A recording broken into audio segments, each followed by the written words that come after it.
राधे राधे। कैसे हैं आप सब? स्वागत है आपका मेरे चैनल श्री प्रभुवाणी में। आइए सुनते हैं बैसाख मास का 5वां अध्याय। नारद जी ने कहा, हे राजा श्रेष्ठ, अब तुम उस रहस्य को सुनो जिसके कारण बैसाख मास सभी मासों में उत्तम है। इस मास में किया हुआ धर्म समस्त धार्मिक कार्यों में श्रेष्ठ होता है। इसमें किया गया दान समस्त दानों में श्रेष्ठ माना जाता है।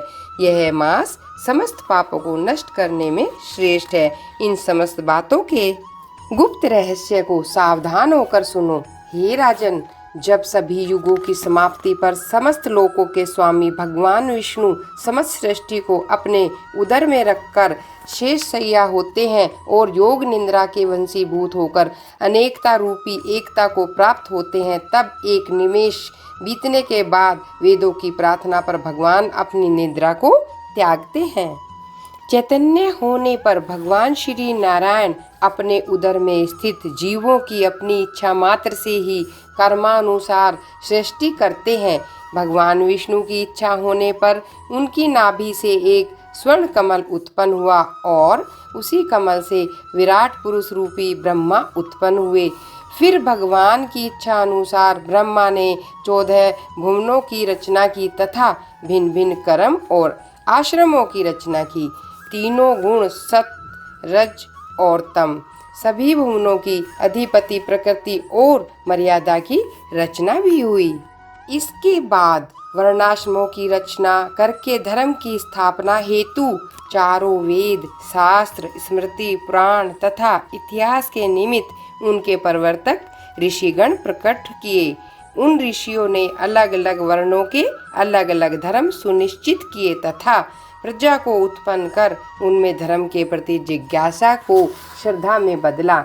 जब सृष्टि का क्रम चल निकला, तब भगवान विष्णु ने प्रजा के हृदय में भय स्थापित करने, परीक्षा लेने तथा यह देखने के लिए कि सभी आश्रमों की प्रजा धर्म के अनुसार आचरण करती है या नहीं, भगवान ने चिंतन किया कि प्रजा धर्म का पूर्ण रूप से पालन किस समय कर सकेगी। वर्षा ऋतु में चारों ओर जल, कीचड़ आदि होने के कारण प्रजा का चित्त ठीक नहीं रहता, उसे स्थानाभाव रहता है और अन्य कलेशों के होने से वह दुखी रहती है। वर्षा ऋतु में फसल आदि बोने की तैयारी में भी उसके पास समय की कमी रहती है। शरद ऋतु में खेती का काम बढ़ जाता है। इस समय सभी लोग अपने परिश्रम के फल को देखना चाहते हैं, इस कारण उनके हृदय में शांति नहीं होती और जब तक मन में शांति न हो, धर्म भी मन नहीं लगता। हेमंत में शीत के प्रकोप के कारण सूर्योदय से पहले उठना ठीक नहीं लगता। ठंड लगने के कारण जब दुख होता है तब मन भी शांत नहीं रह पाता। शिशिर ऋतु में प्रातःकाल शीत रहता है और फसल पकने का समय आ जाता है, इस कारण प्रजा समय पर प्रातःकाल ध्यान नहीं कर पाती है।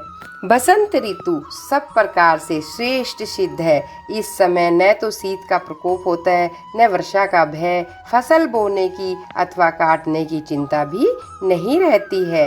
इस प्रकार विचार करके भगवान ने बसंत ऋतु को ही सब प्रकार से धर्म के अनुकूल माना।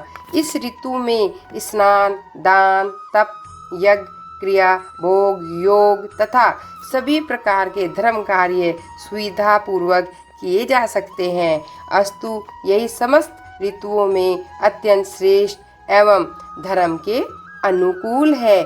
ऐसा विचार करके भगवान ने इसी ऋतु में धर्म की स्थापना करने का विचार किया। धन से सभी वस्तुएं प्राप्त होती है, धन से धर्म होता है तथा धर्म से मोक्ष मिलता है। अतः धनवानों को अपना धन सुकर्मों में लगाना चाहिए। जो मनुष्य धर्म करता है उसकी मनोकामनाएं भगवान पूरी अवश्य करते हैं। अधर्मी मनुष्य की आयु कम हो जाती है और उसे धन का भी अभाव रहता है। वैशाख मास में साधु सेवा, भगवान का नियम पूर्वक पूजन करना सब सुखों को देने वाला है।